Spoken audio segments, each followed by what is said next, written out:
Hello and welcome back to part 2 of this week. If you missed part 1, go back because this will have much more context and you'll be able to follow along and see how all of the pieces of this series fit together. So today we are talking about money. I'm going to be sharing some of my findings, things that I did that worked, some that maybe didn't, questions that I was thinking about. And that sense with money, when you know you need to step it up a little bit. And I've always been afraid, we're going straight there. I've always been afraid of not fulfilling my own potential. And I really dislike that feeling in myself when I've maybe not delivered what I know I'm capable of, or it just didn't go well on the day, or whatever, or I said the wrong thing, or, I was doing any of the things that we all do as imperfect human beings. But I've had times in my career over the last 25 years where it's almost felt like I was playing a computer game and I got to the end of a path and there was a brick wall. And I have to make a decision, like, where am I going? What's happening? And I touched on it briefly yesterday. I was thinking about having another baby and adding to my family. And there were some things that were okay and essentially kind of workable and acceptable with one child. But there was something about having another one where I was thinking, this is not going to work. You're just making it work here. But if you want that, you're going to have to do this. And this brings me on to the first thing. I had to really pay attention to my relationship with money in terms of the short term and the long term, and set my own success expectations and what this would mean. And this is so important, whatever stage of business that you're at. We can all compare ourselves. And I think the 90s path that was laid out for lots of us, certainly when I was at school, of what success looked and felt like was, a house, a partner, kids, this kind of holiday, 2 cars on the drive, money for an extension, which was a conservatory. This was sort of what I was fed. And for me, it's much more nuanced. And the list of my own success is different in that way to lots of people. And I really was at that stage. And I guess this was when I was going back to the dreaming of, like, what makes me happy? And often it wasn't, I want to get a bigger car, or I want to buy a designer handbags. And again, this was the narrative that was being fed. And I was looking at different things, such as, I guess we knew we wanted to move house, so that was in the back of my mind. But ultimately in that stage, I wanted choice. I wanted flexibility, and they were the key drivers. And I'm not saying if you have a portfolio career that provides choice and flexibility, I'm not saying you can't therefore make lots of money. You can, but they were my drivers at that point. And I think as I was embarking upon potentially having a baby and getting pregnant again and going through all that, knowing what I had gone through with my son, I wasn't thinking perhaps about the jazzy consumerism of Instagram. I wasn't going, oh my gosh, I've got to have all of these nursery aesthetic. You know how it was at that time? It was very stylized. It was very perfect. You had to have this kind of bag doing whatever. And I had to keep going back to, what do I want in short term and what do I want long term? So we knew we wanted to move, and we didn't actually end up moving till 2022. So quite a few years later. But there was that sense of that's in the long term. So thinking about that then, but also in the short term, I wanted to enjoy my daughter in those first months, have that moment of going from 1 to 2 children and embedding all of that and making it work and not being stressed. And I think paying attention to what you want is some of the best work that you can do, because it's so easy to get swept away between people saying, well, I've got 2 cars, or we've just come back from skiing, or all those sorts of things.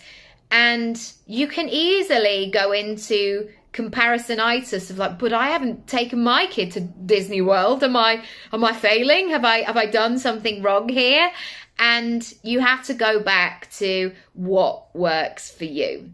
So, number 2, the next thing I started to do was go out.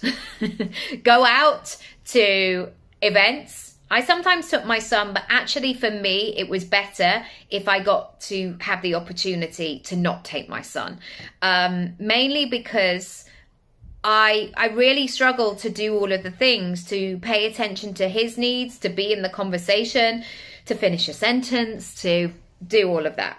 So I really started to try and separate my work and my life, and that was easier at that stage. So I joined a members club, I did lots of my sessions there, and I really saw a spike in my business that attracted more speaking events, more going to places. And again, when you're live with people, that's when things begin to move and shake, and it was fantastic. So, however great online is, I would always encourage you to make sure that you are having real life conversations. And I know for some of you introverts, you might be thinking, no thanks, that doesn't feel good. But you have to make sure, whatever your personality type, there is some kind of mechanism that is moving along, that is building that side of your business, the connection, the growth, the relationships. That's so important. Number 3, I really tightened things up online, and I really began to push the things that, push sounds like a bit like that's not, delight the online side of my business. Building out courses, figuring out, even though at times with the technology at that time, I wanted to pull my hair out because I was like, I can't get the thing to connect with the thing. I persevered so much. I also invested in myself. People who had experience with the digital side of business, I really got to know it, and I learnt it like a student, a really diligent, sometimes frustrated student. But that allowed that side of my business to grow again and again. And it took time. It all takes time. And I know some people come up with their $1 million idea in a weekend, and then suddenly they are making $250,000 2 weeks later. That's great. But equally at that time, 100 quid here, 250 quid here, while I'm in Sainsbury's buying like that kind of money coming into my business, when essentially that was coming from something I've created over here. That was life-changing for me. That was incredible. Number 4, I really noticed the relationship with money. And I remember around that time doing a course, and it was a stretch. It was like the next stretch for me at the time. And I ummed and ahed, and I was like, I don't know if I should be doing this. And it felt scary. It felt edgy. Equally, I knew I needed to do it. If I wanted to go to the next level, I had to learn this. I needed to see what was going on. And I did the payment plan of this. And then 2 years later, I signed up for a year-long coaching relationship program. And I, again, did the payment plan. I can't remember what the first thing was, but the year-long thing was £750 a month. So $9,000 in total, something like that. And because I paid that every single month, and that then took me into COVID and the year of 2020, there was something about paying that every single month, which meant I showed up with my full chest, not maybe my full chest, but like I gave it everything I had consistently because I'd signed up for that payment plan. And that was such a learning. Like, it's really easy. Well, it's not easy. It's what's the word that I'm looking for? If you've got that money, you can drop the money on the thing that you want to buy. But who are you? Are you the person that then does the work? So I've heard it so often, these people who say, yeah, I bought that course, but I've never opened it. I've heard it in Facebook groups all the time.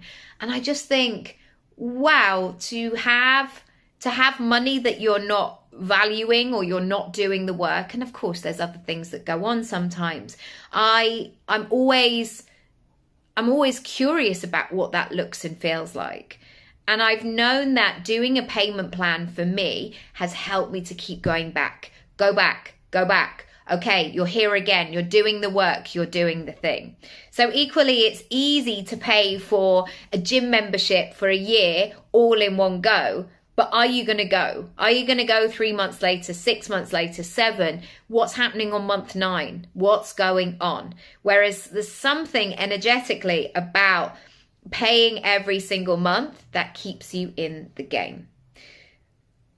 With that, as an addition, have you thought about this in terms of your clients? Is there a way that people can be on some kind of payment plan or direct debit or something like that? Because it means that they're in the game, they're doing it, or more likely to be in the game. Have a think about that in terms of your pricing and packaging. It's also really great for cash flow as well. Number 5, I became so good, and this was not something that happened automatically overnight. I knew it was a weakness in myself, and I worked on it, and I worked on it so hard. I became really good at talking about money. I also became great at asking the right questions and communicating and being in conversation about money. And this has been a habit that I've picked up, but it became my identity. When I moved to London, I was so grateful to be in the room. I couldn't believe it. Like, I got a job 5 months early out of drama school. I left early. I couldn't believe that I didn't even have to finish my 3rd year. I was off to the races. I was out and about. And I picked up this, I almost felt like it was a fluke, or I just got really lucky, or I better be grateful because this might be the last job. And I became that person. And actually, what I didn't recognize was my talent and my hard work was getting me into those rooms. So I was worthy to be in that space. I'd earned my place. It wasn't like somebody had just gifted it to me. I had done the work.